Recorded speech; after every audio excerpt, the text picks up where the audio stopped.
意思看房今日嚟到大圍站上蓋柏豪莊，同大家睇第3期現場實際嘅環境。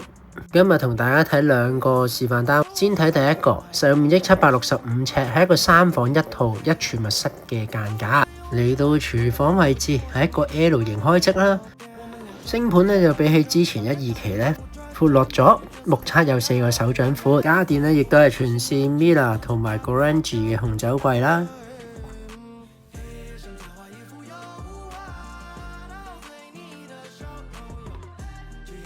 我哋呢3間房咧，全部都係望住向東嘅城門河景觀，景觀係非常之開揚嘅。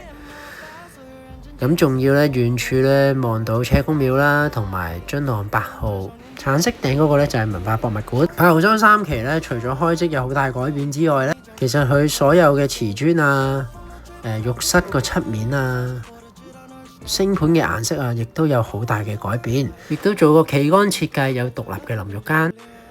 咁啊，呢一個咧同1、2期一樣嘅，有一個3合1設計嘅laundry 櫃啦，有洗衣機啦、燙衫板啦，上面就攞嚟掛衫同風乾嘅。嚟到主人房位置，主人房闊度咧2.3米啦，深度大概2.7米左右。呢度亦都有自己嘅獨立嘅工作平台，每日景觀咧就係望住呢邊嘅感覺。之後我哋再去睇另一個4房單位，實用面積998尺，而地台咧以一個水泥灰顏色為感覺啦，牆身再配木係嘅特色牆，而客廳咧連接住22尺嘅大露台。閒日嘅時間望住向東北嘅城門河景觀，嘆下咖啡飲下紅酒都幾寫意嘅。柏豪莊就集合咗近商場、有港鐵站，亦都有河景嘅特色。相對市場唔係話太多類似嘅嘢放緊，而發展商咧而家開始準備入標。咁如果大家有興趣類似嘅嘢，或者想了解現場環境，都可以預約我㗎。嚟到廚房位置。廚房一個 L 型開積啦，顏色嘅通咧其實同765尺嗰個咧差唔多，咁多咗一樣嘢咧就係多咗個烤爐嘅，中間都係 Miele 嘅烤爐。星盤亦都咧大概4個手掌位啦，備餐嘅洗菜嘅位置都非常之足夠嘅。每日望翻出去就望住城門河景觀，一樣啦，標配埋紅酒櫃同埋2個嘅蒸煮焗爐。仲有上下門嘅雙門雪櫃，工人姐姐房亦都人性化，非常之四正實用，亦都有自己獨立淋浴間同埋套廁嘅。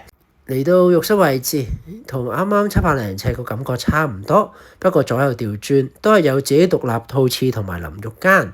呢個開積除咗四正實用之外咧，基本上3尺4尺床都擺到之餘，仲有足夠空間做翻個大嘅入場衣櫃同埋書台。而4間房景觀相約都係向一個東北嘅城門河景觀。今日個天氣唔算太好，不過相對咧可以若隱若現睇到沙田片區嘅景觀啦，遠處望到馬鞍山市中心嘅景觀。最後嚟到主人房位置，右手邊係套廁位置啦，顏色以灰色、橄欖綠色同埋木色為做主調，亦都有乾濕分離設計啦，有浴缸淋浴間。好，跟住睇下主人房位置。主人房咧闊咗大概2.5米啦，而嗰個深度大概4米，相對咧傾晒3邊落床，仲有位置可以行出嚟，自己嘅獨立工作平台。每日起身就係望緊呢一個感覺啦。新世界亦都預留咗一個好深嘅入場衣櫃位置，衣櫃位置大概2.1米左右。相對做翻個入嵌式嘅衣櫃咧，都非常實用。發展商亦都準備出售所有河景單位，由697尺以至最大頂層1672尺嘅4房單位。而每一個單位嘅意向價同埋招標操作嘅玩法咧，我都非常之清楚。如果大家有興趣想了解有關嘅資料嘅朋友咧，歡迎 WhatsApp 我啦。